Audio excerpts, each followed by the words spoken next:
So mga kababayan, sir, this is Jam, the Filipino channel ang inyong pong lingkod. So today is August 27, 2026 at tayo ngayon ay pupunta dyan yan sa Victoria Street, corner ng Trinidad, Magallanes, Magallanes, Makati, at dadalhin po natin sa may Jollibee Waterfront sa may Maricho Rodriguez, Signal Village, also sa Pinagsama Taguig. Naku po, doon pala yan. So, ka-tropical disclaimer lamang po, content pa natin ay kalsada at hindi ang passenger.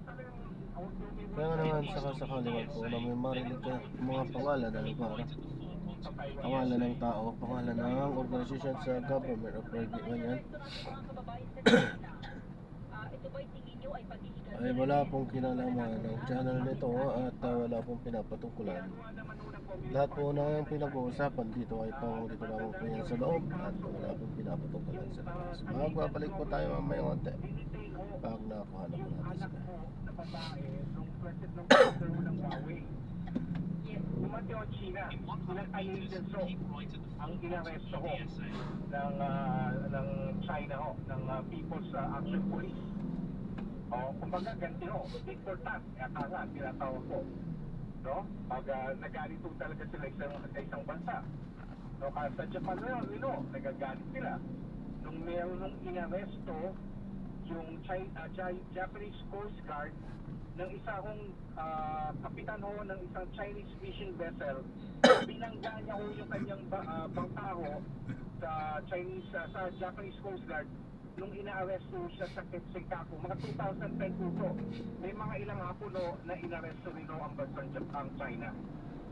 So anong napalaho nila nung inaresto yung ating mga kababayan? Anong gusto nilang kapalit? Kasi ho yung nangyari ho doon sa Sanjin Corporation ho, na pinasok ho ng interagency. Madami ho kasi issue ho doon eh. Unang-una ho doon issue, yung ginagawa ho yata nilang bakal, ini-export na Pilipinas, radioactive. Oo. At madami yung issue. Tapos yung ginagamit ho. So, uli na lang po, no? Sabi ko ng ating mga kababayan, ang dami namang arte ng mga Pilipino. Inapasok na nila tayo, yung transmitter, yung mga communication equipment, yung mga cellphone, puro naman China yan. Ay, hindi naman ho, ano yan eh. Binibili mo naman natin yan eh. Galing China ho yan, pero nagmamanufacture yan, mga foreign company. At tulad ho, okay, smartphone ko, Yes. ang, gumawa doon ang brand name, Samsung. So, isang Korean company ho, na nag-ooperate sa China. So, kumbaga, isang Korean company na ginagamit ng China as of course, manufacturing base. So, kaya lahat, hindi naman ibig sabihin, Chinese product yan. It just so happen, manufactured in China, pero ang lineari ulan, isang Korean company. So, madami ho tayo nabibili. Pupunta ho tayo na mo, bibili ho tayo ng, Tama. kasampapan ho, na sabihin ho natin na, pero made in China, pero yung kumpanya ho na nagdala dito at kumita ho dito, maring Japanese, maring American, or even German. Kasi ginagamit nilang manufacturing goods ang China. Pero hindi ibig sabihin ho nun, totally yung product na ho yun, Chinese. Dok, maraming salamat sa oras po ninyo ha. Napakarami ho namin natutunan. Mabuhay po kayo. Sana bukas kayo lagi sa aming mga panayam. Thank you, sir. Okay, maraming salamat po. Maganda nga po. XL Orso Metro XL. Thank you si Dr. Renato de Castro, de La Salle University International Studies Security Expert. So, ginagawa naman talaga ng China raw. Ginagawa talaga ng China yan. No? Kung saan sa mga bansa para kumuha ng information. So, sabi ko, yung US, yung UK, European countries, mga ano naman yan, mga high-end countries. So, talagang may mapapala at China. Bakit sa Pilipinas? Kasi malapit tayo sa Taiwan. No? Malapit tayo sa Taiwan at meron tayong West Philippine Sea.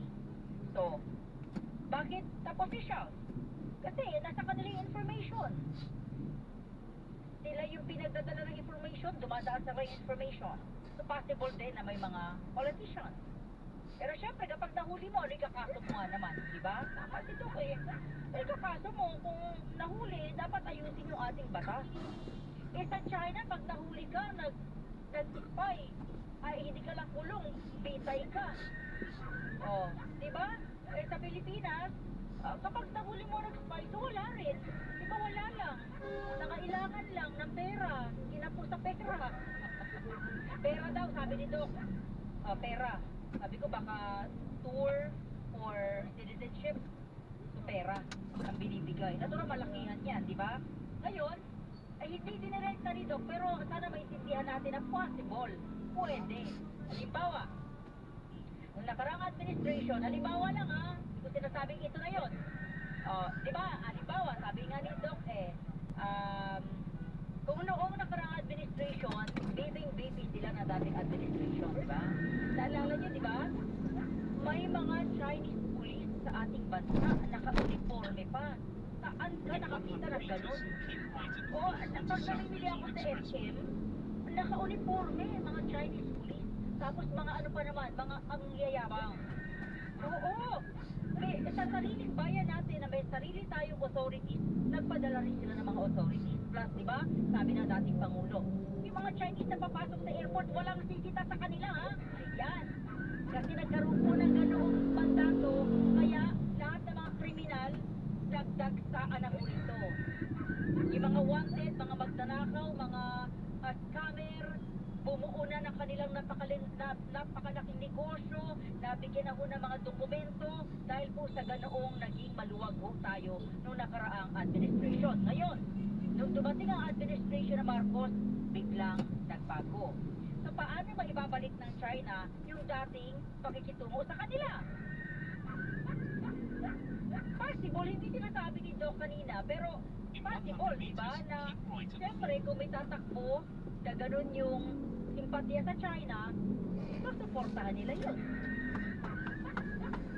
Kaya possible din na makialam sila, bagamat ito ay haka-haka lang, possible na pwedeng makialam sila sa ating eleksyon.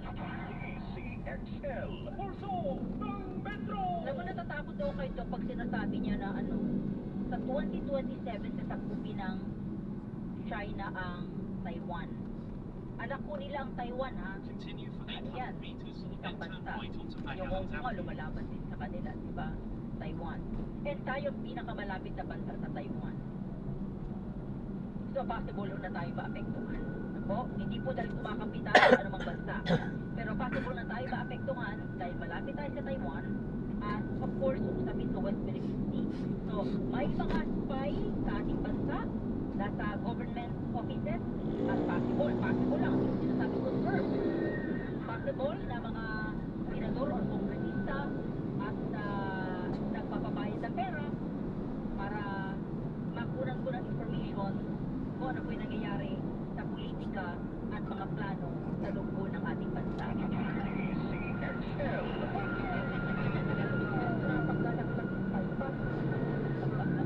Grabe pang gusto sa mga official na ito, di ba?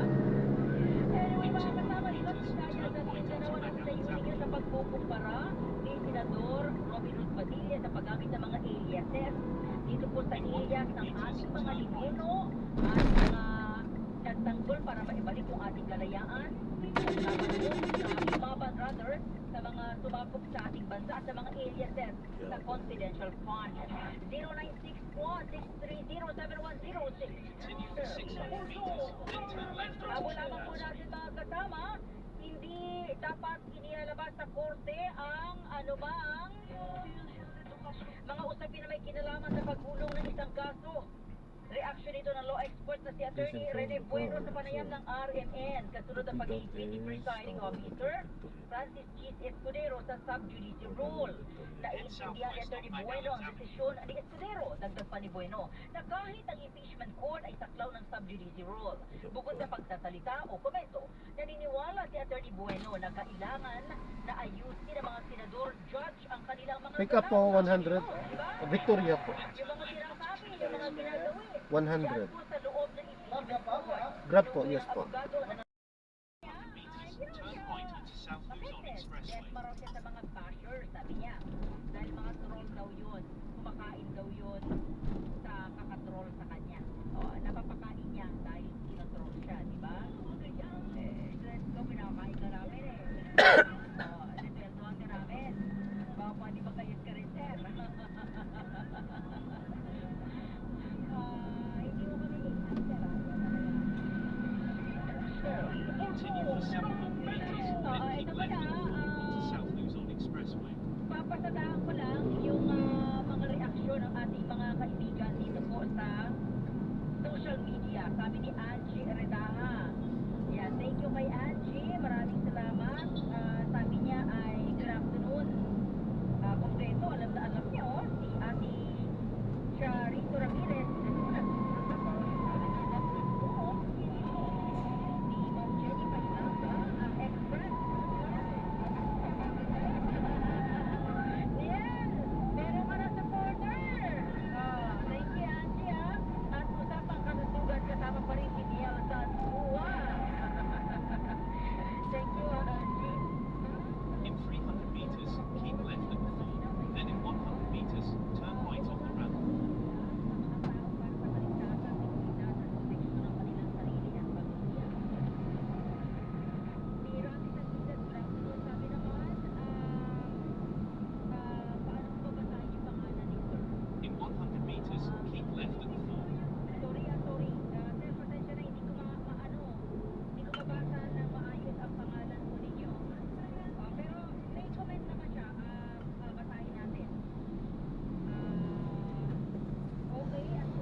Pamilya mo maghapon ang struggle na ordinaryong Pilipino. In the end of the day, kahirapan pa rin ang malaking problema ng Pilipinas at ang mga Pilipino sa pang-araw-araw ang nasa pinag-usapan at sinusunod. Thank you, Apay. Ang hirap kasi basahin ko ng kanyang pangalan. Thank you, sir. Nasa online po natin siya. Mga kasama, puntahan po natin ang mga maiinit na balita mula sa labas ng ating Pilipinas. Abangan ang detalye ng balita kaugnay dito sa pagbuo ng polisiya para maiwasan ang nangyaring live stream ito sa gitna ng shooting na pinaubaya po ng Department of Justice sa DICT. Yung update ko dyan, yung tatay ko nung batang shooter at nasawi na nasa ilalim po ng Bureau of Customs Police. Siya po ay kinasuhan na.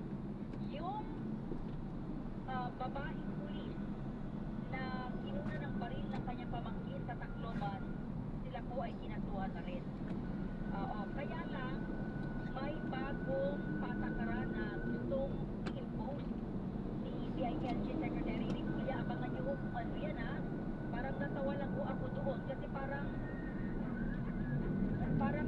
pinapalawak at pinahihirap ng DILG yung trabaho nila. Pag ikaw ay, di ba parang may nakausap tayo one time na may mga baril na legal, sabi nila, sumunod naman kami sa patakaran, sa rule, lahat ginawa namin, sobrang hirap na, bakit yung nangyaring barilan para kasalanan namin? Di ba yung mga baril na ginamit dyan, baril na mga otoridad, na mga pulis na dapat alam nila kung paano proteksyonan yung kanilang pamilya at yung kanilang mga baril, bakit parang kasalanan namin?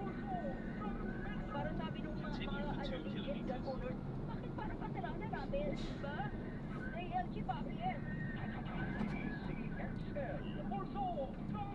Ang pagbuho ng polisiya para maiwasan ang nangyaring live stream na kita ng school shooting pinaubaya na sa DICT ng DOJ.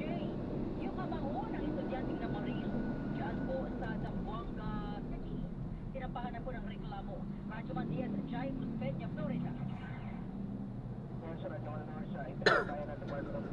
Sa Department of Information and Communications Technology, DICT at iba pang ahensya ang hakbang para maiwasan ang maulitang insidente ng school shooting na nakalive pa mismo sa social media platform. Partikular yan sa nangyayari na insidente ng Zamboanga noong August 18 kung saan nagawa pang mag-live ng batang na Marila sa kalatsagan ng kanyang ginagawa na ikinasabi ng dalawang estudyante ay si DILG Undersecretary Ian Norman Dato polisiya, upang hindi na ito maulit pa. Sinabi rin ni Dato na July naman yan sa kanilang mandato na i-evaluate ang lahat ng mga natatanggap na reklamo ng kagawaran.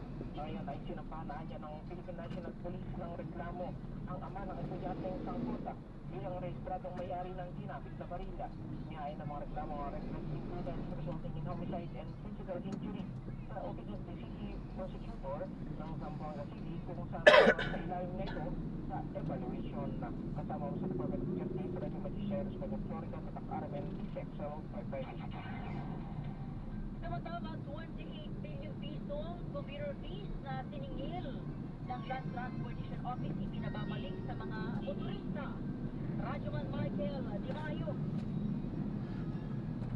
Nananawagan ang kawalan ng buwan na rin ang pinagkakalagan mga motorista ng kapitalisan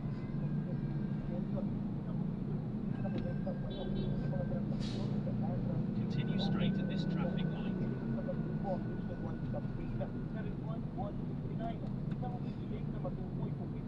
ang patuloy na pagiging ng 159.36 na computer fee sa mga transaksyon sa ilalim ng Stratcom Operating IT System. Ayon sa Coalition 159, ang tinatayang 1.50 peso na ay mulaan sa mga computer fee na umani na kolektor mula Federal Retail at 1.50 hanggang sa kasalukuyan. Sinabi ni Coalition 159 spokesperson Johnny Gomez sa bahagi ito ng mga usapina ikalalapat nila sa draft complaint na inihain sa Office of the Ombudsman na noong May 4. Bukod sa report, pinipiling din ng grupo ang agarang pag-ispite sa paniningil ng 159.06 na computer at pag-ulang sa pag-survey o pagbibit ng mga namolektang bayad habang hindi pa na-review pa ang kanilang reklamo. Ngayon na Coalition 159, dapat magtong sa publiko kung may legal na mangyana ang nagsurang bilis at kung mapapatunayan wala kung may karapatan ang mga nagbayad at sinabang ibalik sa kanila ang kanilang pera. Kasama mo sa Quezon City Radyoman Michael Di Mayo ng RMN CSL 420. CXL, Pulso ng Metro! Ano po ang siyo ninyo sa paghahambing, pagkukumpara, pagkukumpare ni Senator Robin Hood Padilla sa alias ng ating mga bayani o ating mga sundalo noong unang panahon at sa confidential fund 0961-630-7106. CXL, Pulso ng Metro! Dapat ang mga traidor sa bansa i-firing squad. Oo, sir. Lalo kapag ang katungkulan ay nasa gobyerno. Sa ano, diba? China, Pakistan, Iraq, Iran, ano ba yung mga bansa sa Middle East, diba? Kapag napag-alamang ikaw spy, talagang ibibitay ka sa harap ng mga tao eh. Sa Pilipinas, sabi ho ni Dr. De Castro kanina, wala lang. Ano ibabahin mo kung siya po ay nag-spy? Wala, kasi ano na raw eh, matanda na, obsolete na raw po yung yung batas natin.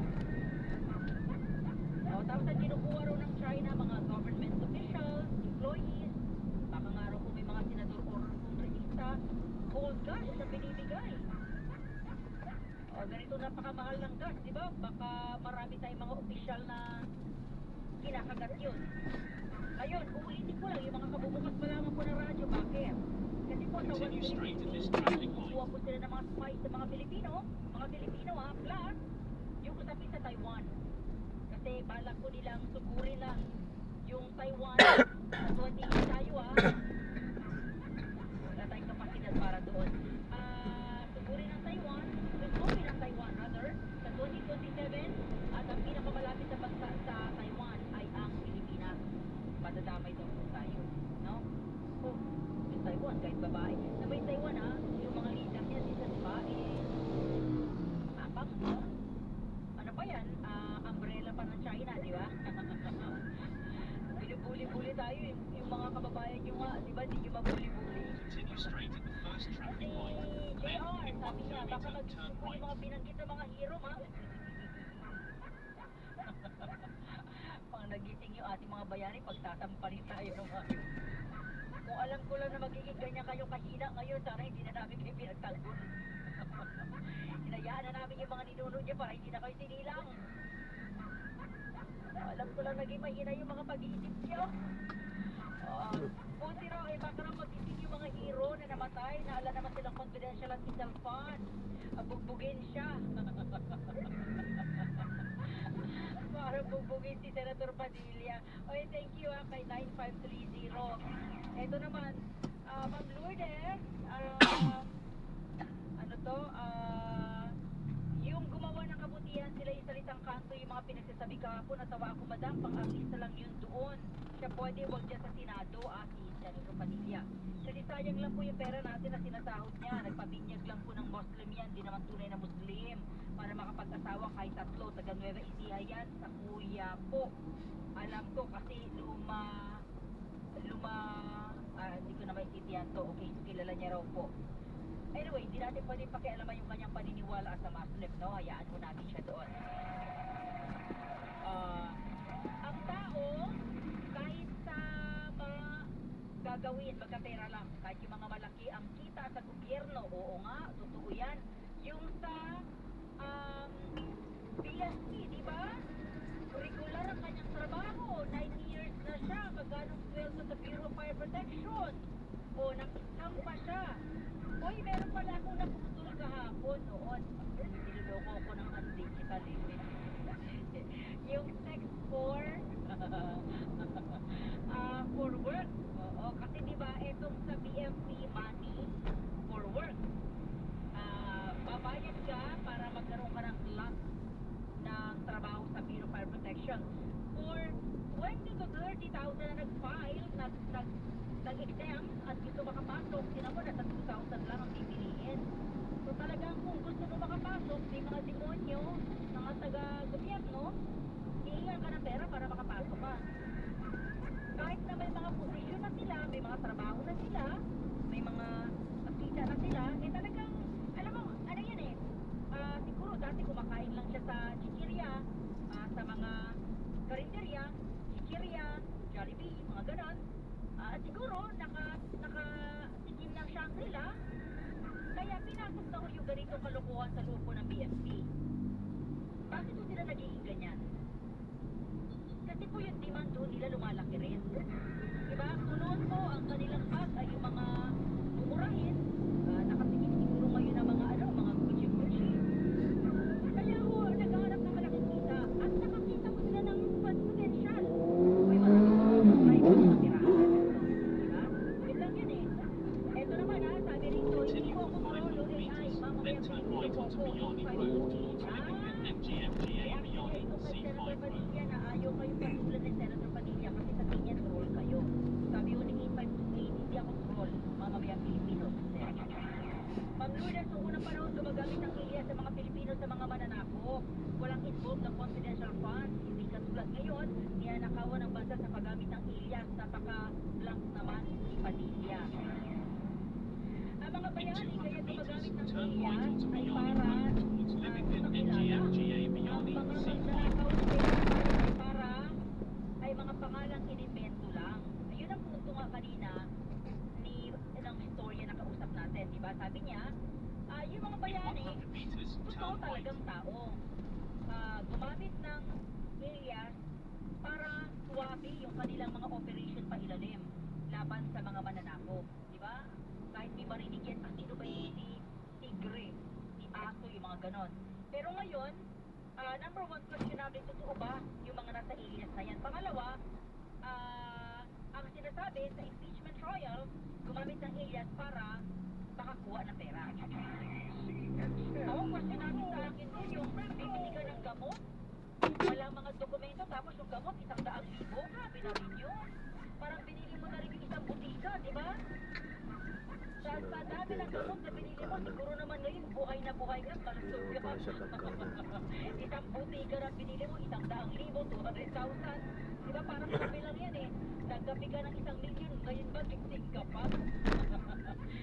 Lourdes, ang mga bayani ay, ayun, so binanggit na ho natin ito pa rin, salamat tayo, iba ho, hindi ko na Continue for 1 babasahin. kilometer, then keep left Si Padilla onto po bang Miani sana Road. mag-artista na lang siya. Okay, yun naman po yung sabi ng ating texter. Maraming salamat sa iyo Anyway mga kasama, bago tayo magpaalam, pasadaan lamang po natin itong panguling balita.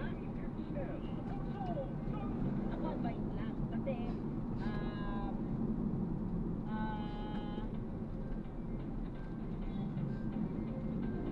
advice ko lang kay Sen, assess din. At ako, yung pagiging makabayan ni Senator Padilla, hindi mo naman pwedeng anuhin yun yung questionin, di ba? Wala tayong pakialam kung mahilig siya magtagalog, wala tayong pakialam kung siya po'y Muslim, wala po tayo doon. Kung gusto yung mag-asawa ng 5, kaya po siya, kapasidad na buhayin, di ba? Pero i-assess din yung sinasabi, lalo na po sa impeachment trial. Huwag po tayong masanay na salamat, mataas po ko sa ratings mga kababayan, maraming salamat na napakataas po sa survey. Huwag po tayo masanay sa ganon. Assess din kasi sabi ko nga, yung unang makakatapik sa'yo para ayusin yung mga sinasabi mo, para mag-ayos ka rin ba, unang-una pamilya mo. O hindi lang mga kaibigan mo, pinakakain mo yan, wala yan, di ba? Natawa-tawa na ka lang yan. Yung mga abogado, yung mga tatuan mo sa opisina, natural, sinisipesyon nila. Ay, walang problema siya, kahit na sige sila, kahit na pinatatawa na ka ng mga Pilipinas, walang pakialam yan. Kasi pinasisweldo mo sila. So, pwede tumapik sa'yo, Sen, number 1, pamilya mo, number 2, yung asawa mo. Diba? Para sana matapik ka rin na sa dali, teka, hindi sila troll. Totoo yung mga sinasabi nila, sayang. Sayang po, yung sweldo mo, Sir. Goal safety drill, kaugnay sa mga karahasan, dapat pag-aralan mabuti at repasuhin ng jet. Radyo Makulo, James Mariano. Pinakahili ang bayan party list, representative Shelby ng pag-aralan mabuti at repasuhin ang mga ginagawang school safety drill sa mga paaralan laban at sa posibleng karahasan. Sa budget hearing ng House Committee on Appropriations ay binanggit ni Jokno kay Chairman Dr. Shirley ang pangambang magbutot ng tuwa sa mga estudyante ang hyper-realistic o sobrang totoong mga eksena ng karahasan sa mga school safety drill. Sabi ni Jokno, batay ito sa pahayag ng Philippine Psychiatric Association at Philippine Society for Child and Adolescent Psychiatry at iba pang mga pag-aaral. Gusto pa ni Jokno mainam din na makipag-ugnayan ng CHED sa Department of Education at Department of Interior and Local Government sa pagbuo ng mga ligtas ang kumatiyak ng mga patakaran para sa school safety drill.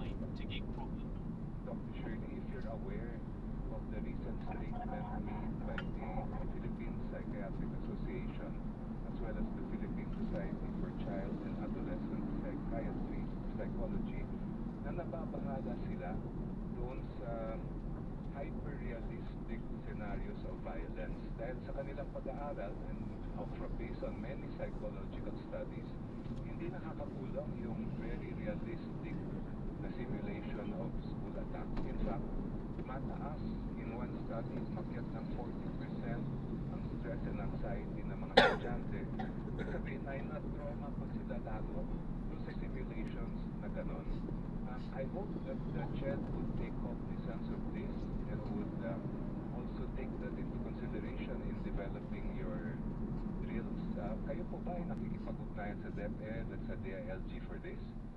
Yan po siyang bayan party list, Representative Rachel Jokno. Kasama mo sa Kamara, Radyo Manpulo, Grace Mariano, taga-RSS, Bisdak Salpay-Pay. Ma'am Lori de la Cruz, at ang pag-asa, Ma'am Lori, good afternoon. Ma'am Lori? Sa lahat po ng ating mga kababayan, kasalukuyan niya po kabagan na nakaka-apekto sa Luzon at Western Visayas. Susunod pa rin ito ng malawang pagulan sa Zambales, Ilocos, sa Zambales, maging sa Occidental Mindoro, Bataan, at magiging po sa Alauzon. Nagpatuloy natin pinag-iingat ang ating mga kababayan sa mga pagulan at pagbubo ng lupa dahil po sa halos patuloy na pagbubo ng ulan. Samantala dito sa Metro Manila, West of Luzon, Western Visayas, Negros Island Region, nasahan natin ng light to moderate rains with a times heavy rain. So magiging maulan din po tayo dito at sa susunod sa 24 oras. Kaya patuloy po tayong mag-ingat at magdala po ng mga pananggalang sa ulan pang lakad natin sa araw na ito. At sa kasalukuyan, yung LPA na monitor natin, huling nakita sa layong 855 kilometers silangan ng extreme northern Luzon. At dito po ay may chance ng maging bagyo in the next 48 hours. So patuloy na magkatabi sa magiging update dito sa LPA. Although sa nakikita natin na mababa naman ang chance ng landfall sa amin. Okay, isa lang po, Ma'am Lori, LPA. LPA, isang LPA. Hanggang kailan po kaya ito, Ma'am? Most likely, ito po ay Weekend? 3 to po, yes. Until weekend na. Ibig sabihin, uulanin po, possible yung weekend, ma'am, no? Opo, dahil sa enhanced na balat. Ma'am, salamat ha. Ingat po tayo. Thank you. Tutok Bagyo. Si Ma'am Lori de la Cruz ng Pag-asa. So yun ang dahilan na may LPA tapos nabagat pa ho itong malakas na ulan kanina dito sa Metro Manila at actually hindi ko namin nakikita yung araw eh. Di ba? Kanina medyo sumilip dito sa Guadalupe pero sa ilang parte ng Metro Manila talagang maulan. Sa mga oras na ito makulimlim po sana pauwiin mo na kami. Anyway mga kasama, abangan po yung mga balita mamaya, 5:30 ng hapon, RMN Network News. Pasadaan ko lang kuya, isang dali lang, grabe, no? Talaga, wala nang oras ang pasadaan ko pa, di ba? Bigyan mo nga ng tatlong, pag kayo, Sir Dennis, na ilipat sa hapon ulit, no? Yung paglilitis, kasi nga, pwedeng nakauwi ka na sa bahay, meron ka ng oras para manood. Oo, agree po ako doon na ilipat sa hapon para sa mga Pilipino na nagtatrabaho pero interesado naman na panoorin at subaybayan itong GMA hearings. Tingin ko mas convenient doon sa mga nagtatrabaho, yung mga manggagawa. Oo, pero Sir Dennis, hindi po ba ito'y, kumbaga ay disservice din naman sa prosekusyon dahil between the two, mas nagbibigay ng paliwanag yung prosekusyon. Siyempre kasi sila yung nagpapatunay, sila yung nagbibigay ng pruweba na meron ngang paglabag itong Pangalawang Pangulo at hindi na siya dapat ay manatili sa pwesto. Hindi po ba ganun yung nangyayari dahil dito sa pag-desisyon na ito Arriving in 11 minutes at 5:09 p.m. This route is toll-free. pagbigay ng pahayag sa media, hindi mo ba parang nawawala na ng pagkakataon? Ito namang In prosecution 200 ay meters, paliwanag keep ng left kanilang at the kaso. fourth onto Pero bago Biani niyo Road masagutan towards yan, FTI Dr. to Coronasyon, babalikan po namin kayo. Magbibigay daan ng po muna kami sa ilang mahalagang paalala. Sit back and relax, sir. Babalikan po namin kayo agad-agad. Mga balitang kumpirmado, sigurado, PCMM. Ang galing, pangmatagalan. Parang tayo lang Everest Appliances. Babe, ano ever best decision mo in life? Siyempre, building a home with you. Everest Appliances. Health, wellness, energy saving. Everbest from Everest. May tutukod. May maglilingkod. May kakampi ka sa bawat laban ng buhay. Ang inyong PCMM Public Service Team. Aktibong naghahatid ng serbisyong sigurado araw-araw. Tita Winnie Cordero at Doc Dennis. Attorney Noel Beltrado at Liza Aquino. At Jack Ami Perez. Lunes hanggang Biyernes mula 1:00 hanggang 4:00 ng hapon. At DCMM Radio Patrol sa 6:30 at DCMM Teleradyo.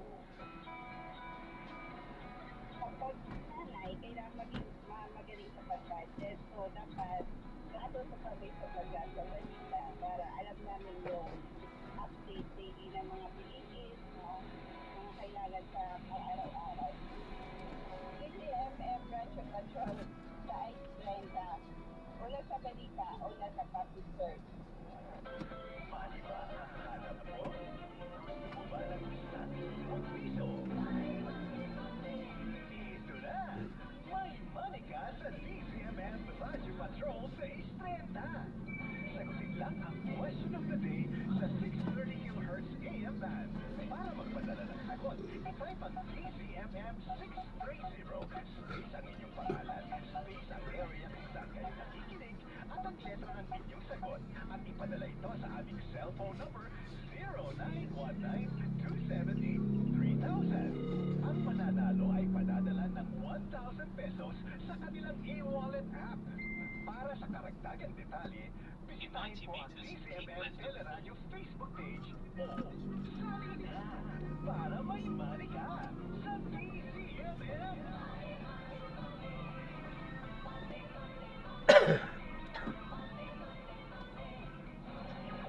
Mga balitang kumpirmado, sigurado, DCMM!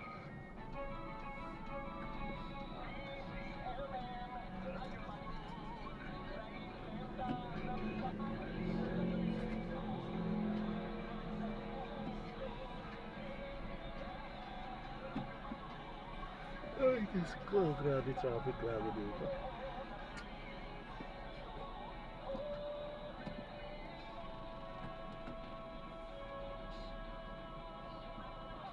Ito po ang PCMM, bahagi na ng kasaysayan ng Pilipinas sa nakalipas na 40 taon. Noon, ngayon, at sa mga darating pang panahon, patuloy na magbabalita, maglilingkod at magbabantay. Kasama ng GTV, kabisana ng mga broadcaster ng Pilipinas. Ang oras, 2 minuto makalipas at 5:05 ng hapon. Oras hatid sa inyo ng Everest Appliances, bringing quality and wellness close to home. Health, wellness, and energy saving. Everbest from Everest. ATM.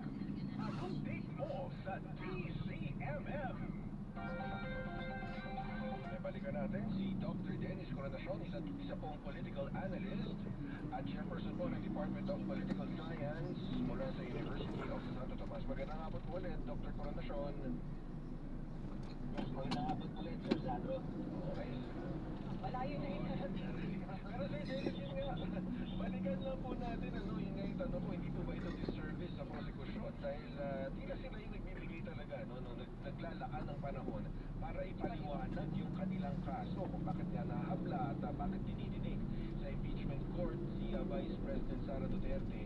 Dahil nga dito sa desisyon ng presiding officer Gis Escudero, baka mawala yung mundo na yun para sa kanilang explanation.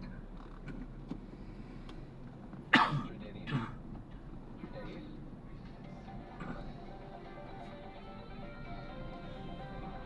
Mukhang, ayan, Sir Dennis? Sir Dennis? Continue straight at the first traffic light. Then, in 300 meters, you will arrive at your Oo destination. nga, sa tunnel. Okay, alam mo ba dati yung Bigla may portal. yung dating Motorola na ginagamit na.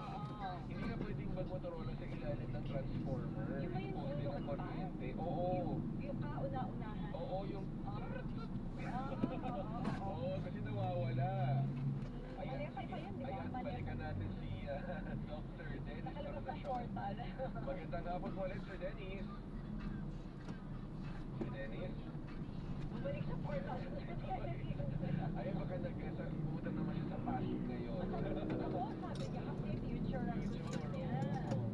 Ngayon, agad-agad. Alam mo, tapos yun din pala, kung yung time machine, paano kung nasira?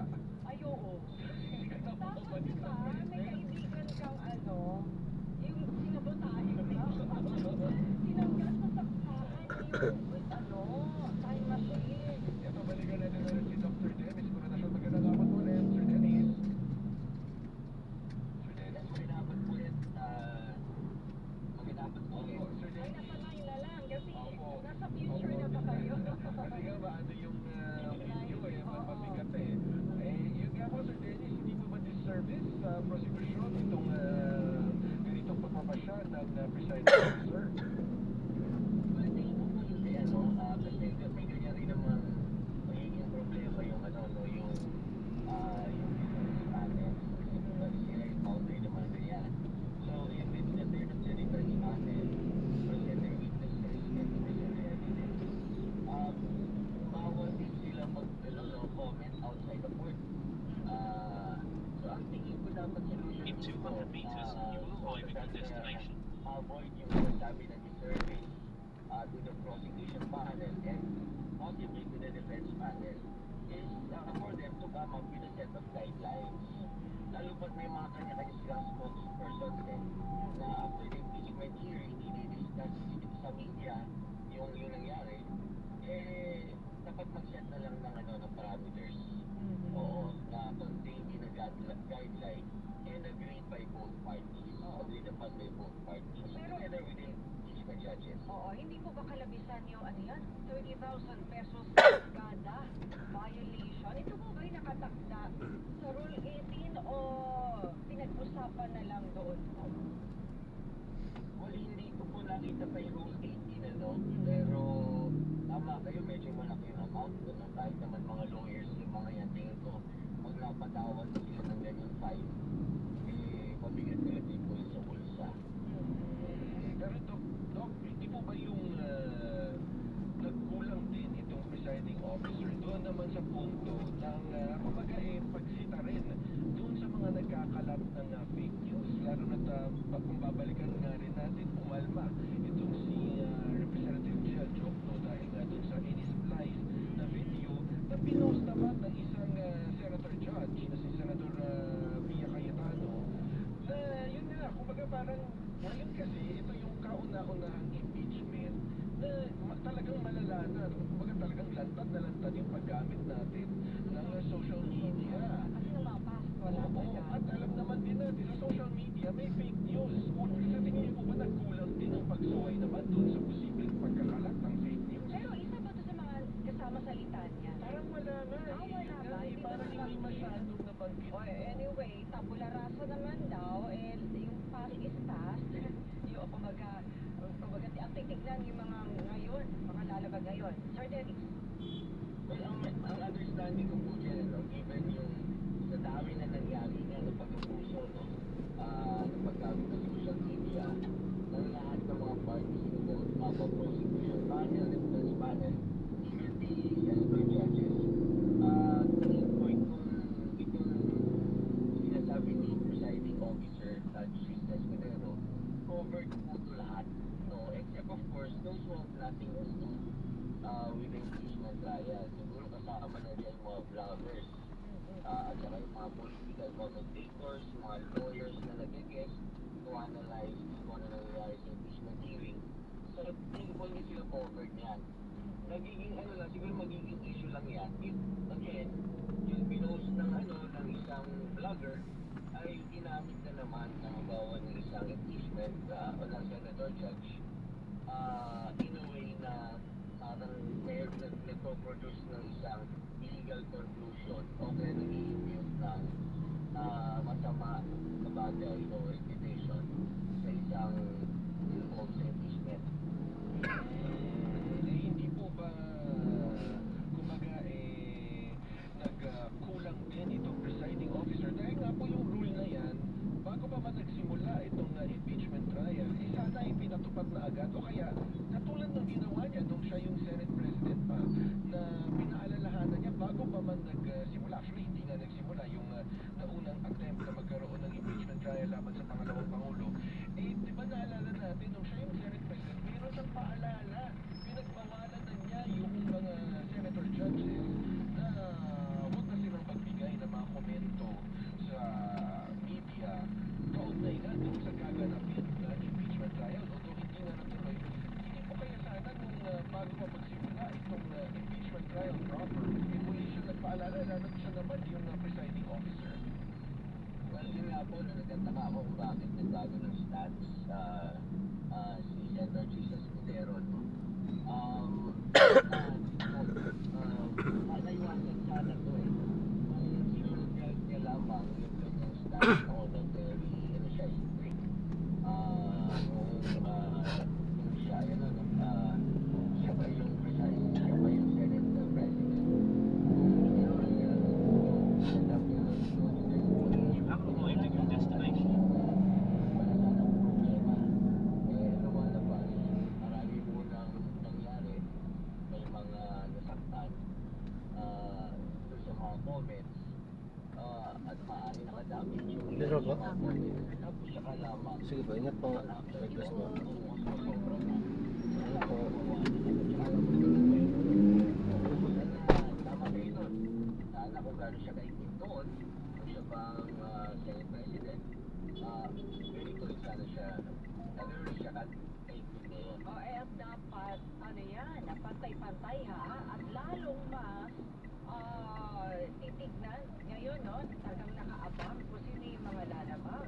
At nakaabang din kung magtatalaga ba ng hiwalay pa na spokesperson ang magkabilang panig kasi nga mayroong privilege na hindi naman sila nakali Minutes sa at 5:15 p.m. This route is trial toll-free. proper. Pwede sila magsalita ng kahit anong gusto nila sabihin. Pipili. So, yun ba yung existing na ano? O hindi yung pwede patuloy? Oo, yun yung existing ngayon kasama siya dun sa naging pagpapasya. Continue straight at the first traffic point. Then, in 70 meters, Tama keep po, left. no? Pero tingin ko, kung about lawyer naman yung nagbibigay ng isang commentary, pwede naman siya, covered siya ng kanilang yung CPRA at ang tawag nila doon, yung Code of Professional Conduct. Oo, so yung labis-labis naman yung dokumento, hindi uncalled for na para sa isang lawyer. At bawa, very extreme, tapos hindi na part ng isang normal na public discourse, baka yun, maaari siyang Then in 100 meters, keep left at the full Montepioni Road. Ni Senator Head northwest, then in 100 meters, Ayun keep nga, left yung at mga the full abogado na Montepioni Road. yung nagbibigay ng kanilang mga political views, Continue straight at Sir Dennis. Pag halimbawa, In 100 kung meters, pwede keep silang left at the full mareklamo Montepioni na Road. paglabag sa Code of Ethics sa subjudice, di ba? Pwede kasi sa integrated bar, sa IBP or sa Supreme Court. Maaari pong hindi sila, I don't know kung sakop nila ng Section 8, yung Rule 18 ng subjudice. Pero yung existing, sir, sa mga abogado sa bansa na yung sa pag-discuss ng merito ng kaso. Opo. Kahit sa criminal case nga ito madalas, yung mga ganon. Opo, yun nga po, maaari sila siguro papanagutin gamit ng Code of Professional Conduct. Maaari nga ba hindi sila sakop ng subjudice ng impeachment trial, pero baka kapag very extreme na, at yung kanilang mga komento, papanagutin naman sila gamit ang Code of Professional Conduct nila. Alright, sige po, abangan na lang din po natin kung ano yung susunod na Sir mangyayari. Dennis, magkakaroon niya ng listahan. Checklist. Oo nga, dapat alam meron may tara system. Oo. Maraming salamat po, Sir Dennis. Thank you. Maraming salamat po. Ingat po. More power. Future. Yan po si Dr. Dennis Coronacion, isa pong political analyst at chairperson po ng Department of Political Science ng University of Santo Tomas. Kumuha muna tayo ng report sa labas ng himpilan, partner. Sino ba yan?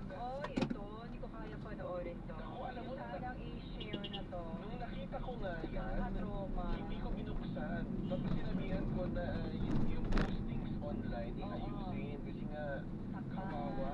Pero Hindi ko kaya. Nadudurog ang puso ko. yung gabi na stories, parang why yung thing. Ay, pero kasi ang sakit-sakit nun. Ikaw nga.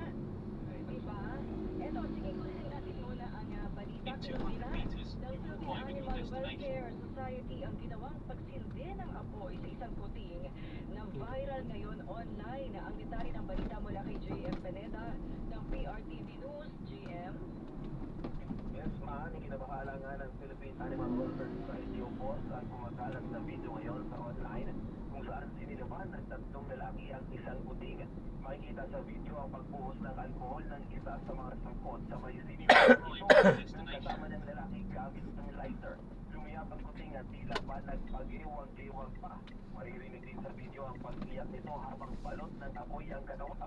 Pinilit na kapatahin ng mga lalaki ang apoy kaya pinagsisipa nila ang pusa. Binuhusan rin nila ito ng tubig. Tinawag ng boss na kagimbal-gimbal ang nangyari dahil ginagamit na rin ang online content ngayon ng animal cruelty. Dati daw kasi, nangyayari lang ang mga pang-aabuso sa hayop kung may ginawa ito sa taong nanakita. Isa pa sa mga bagay na kinabahala ng grupo ay may sangkot na minor de edad sa nangyaring animal abuse. Dapat daw ay tinuturuan ng mga kabataan na respetuhin at kahit na anong uri ng buhay. Paalala pa ng grupo huwag magdalawang isip na magsumbong sa mga nakikitang pananakit sa hayop. I-report daw agad sa mga otoridad kung maaktuan itong ginagawa at iwasan muna ang pag-post online. Kung kaya manong pigilan ang pang-abuso, ay gawin daw agad ito. Samantala, handa naman daw na sampahan ng kaso ng mga otoridad ang mga sangkot sa pagsunog sa kuting. Posibleng maharap sa paglabag sa Animal Welfare Act kung RA 8485 at RA 10631 na may kulong na 6 na buwan hanggang 2 taon. At yan muna ang latest. Ako si JM Pineda ng PRTV News para sa DZMM. JM? Oo, JM. Oo, Nawala na. Oo, gusto ko nating malaman, di ba, kung Head saan na yung northwest, puti. then in 90 meters, Sana turn nakuha left siya, onto Beyond no, Road. ng POSO, ibang animal welfare group. Oo, sige po, magbabalik po ang ATM. Anong take mo?